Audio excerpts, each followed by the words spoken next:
All right, get ready, because today we're diving into a truly wild explainer. We are unpacking a highly satirical sci-fi movie pitch all about the chaotic, cascading consequences of forced immortality. It's a brilliant concept by writer David Joseph called The Immortality Salesman. And look, this isn't your standard, moody, philosophical meditation on living forever. Not at all. It's a hilarious, gritty look at what would actually happen to our society, our economy, and honestly, our sanity if the ultimate cure for death was just abruptly forced upon us. To kick things off, we really have to ask ourselves the core question that sets up this entire chaotic premise. What if you didn't have a choice? Right? Like, what if living forever wasn't some grand spiritual enlightenment or a hard-earned scientific breakthrough, but instead, it was just a massive cosmic prank played on Earth by a highly annoying extraterrestrial? Let's jump into Act 1, Dave's Ultimate Ultimatum. Okay, meet Dave. So Dave arrives in a spaceship, but oddly enough, he looks perfectly human. Doctors actually test this guy and confirm he's got the health, the metabolism, and the looks of a 20-year-old guy, even though chronologically he could technically be collecting a pension. Turns out Dave is an alien consciousness just residing in a human body. And he makes Earth this singular, mind-blowing offer. He will grant us all immortality. The catch? The price? He just wants your 100% true, non-sexual life stories to date. That's it. And yes, he specifically emphasizes the non-sexual part, because, as he points out, just like everyone else on Earth, he has more than enough free porn on the internet to satisfy his needs. But, because this is a movie pitch, there's always a catch. Dave demands that 99% of adults on Earth must agree to this deal, or it's entirely off the table. Completely all or nothing. He gives humanity exactly 1 year to decide, and then just casually flies around the solar system taking tourist photos. Basically just flexing how easy space travel is for him. Well, shocker, when Dave returns a year later, Earth has spectacularly failed to reach a consensus. We are deadlocked right down the middle, 50-50. On one side, you've got the sick, who desperately want the cure and will gladly hand over their stories, no-brainer for them. But on the flip side, you have the ultra-rich, who absolutely want to live forever, but completely refuse to share their closely guarded secrets. Throw in the religious zealots calling Dave the actual devil and literally begging governments to nuke his UFO, and it's a total mess. The planet votes 5 separate times, but this gridlock, it's unbreakable. That brings us to Act 2, the alien tantrum and forced cure. Welcome to Dave's Plan B, which is, for all intents and purposes, a massive cosmic tantrum. First, he posts this long, completely unhinged YouTube rant about how incredibly stupid humans are. He literally threatens to destroy the world with asteroids before catching himself and falsely claiming some sort of prime directive is stopping him. Then he decides to become this sort of alien Banksy. He flies around creating these obscene sky paintings all over the globe, which are mostly just giant middle fingers. So having alienated literally everyone on Earth, Dave just decides he doesn't care about our consent anymore. He forcibly activates his immortality technology on the entire planet, triggering this global reverse aging process for everyone. Finally, he fakes this super dramatic departure using a supernova bright escape pod and just leaves Earth to deal with the insanely messy aftermath. Which leads perfectly into the next part of Act 2, the medical industry collapses. I mean, just look at how this plays out. The medical field immediately collapses into pure, hilarious absurdity. Cancers just shrink and vanish overnight. So oncology? Completely obsolete. Ends entirely. But emergency rooms? Oh man, they are absolutely flooded. Why? Because newly immortal people start doing incredibly stupid, reckless things. They somehow didn't realize that while they won't die of old age, severe trauma will still absolutely kill them. Then there's gynecology, which descends into absolute mayhem. Women well past their prime suddenly find themselves menstruating again as their bodies aggressively revert to their fertile 20s, sparking this massive, totally unexpected global baby boom. Pediatricians are basically out of a job, relegated to just setting broken bones for kids. Interestingly enough, though, plastic surgery is the one field still absolutely thriving. They are cashing in hard on the vain and impatient people who just do not want to wait for the slow de-aging process to naturally tighten their skin.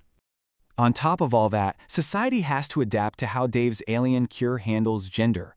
At first, the alien tech actually reverses existing gender reassignment surgeries, which predictably causes absolute outrage. But then scientists make a huge discovery. The tech includes a natural DNA modification that allows biological transitions. It doesn't even require hormonal drugs. But it is a wild 2 to 3 year biological journey. During this transition, patients actually spend a period being exactly 50% male and 50% female. And here is the kicker. You cannot pick and choose your custom package. You get exactly what your DNA would have naturally provided if you were born that sex. If you want anything different, well, you're heading back to that thriving plastic surgeon. Continuing with Act 2, society goes wild. This new normal is just fascinating. For starters, psychiatry is nearly wiped out. After a super brief spike in existential dread, people just stop going to therapy. They wake up in these energetic 20-year-old bodies, and suddenly, they just want to go out and live life. Meanwhile, illegal drug use completely explodes. People are no longer terrified of permanently ruining their bodies, so they just go for it. This actually forces the surviving pharmaceutical companies to pivot entirely into producing heavily regulated, reliable recreational drugs just to stay in business. And obesity? Completely eradicated. Everyone now has the hyperactive metabolism and raging libido of a 20-year-old, so they're either constantly working out or, aggressively burning calories in the bedroom all night long. Let's jump ahead to Act 3, 20 years later. With literally everyone on the planet slowly morphing into physically perfect 20-year-olds, traditional age markers just vanish. You can't tell who is who anymore. So society is forced to create this strict, legally enforced division. They split people into overs, which are actual chronological adults, and unders, which are chronological minors. The whole world unites to make it highly, highly illegal for an over to be with an under. They even rely on this ingenious detection device created by some reclusive scientist to enforce the law and instantly detect puberty on a global scale. And this leads to a truly deadpan twist of economics. This new system creates a very, very specific financial crisis. See, because unders who are past puberty are now free to openly explore their sexuality, thanks to totally free birth control and the complete eradication of STDs, teenage pregnancy totally vanishes. Fantastic, right? However, that newfound sexual freedom among teenagers practically bankrupts Johnson & Johnson. Why? Simply due to a massive, sudden decrease in the use of Kleenex tissues by teenage boys. It's just such an incredibly funny, grounded detail about the weird butterfly effects of global immortality. Overall, though, this post-death world actually thrives. Universities are absolutely overwhelmed by people restarting their lives, finally pursuing their original dreams, which leads to this exponential explosion in human knowledge. The population balloons to a staggering 20 billion people. But surprisingly, it's easily managed. Millions of new engineers create open-source tech and advanced robotics to handle the load. However, the porn industry? Absolutely devastated. With everyone looking incredibly youthful, traditional age-based categories disappear entirely.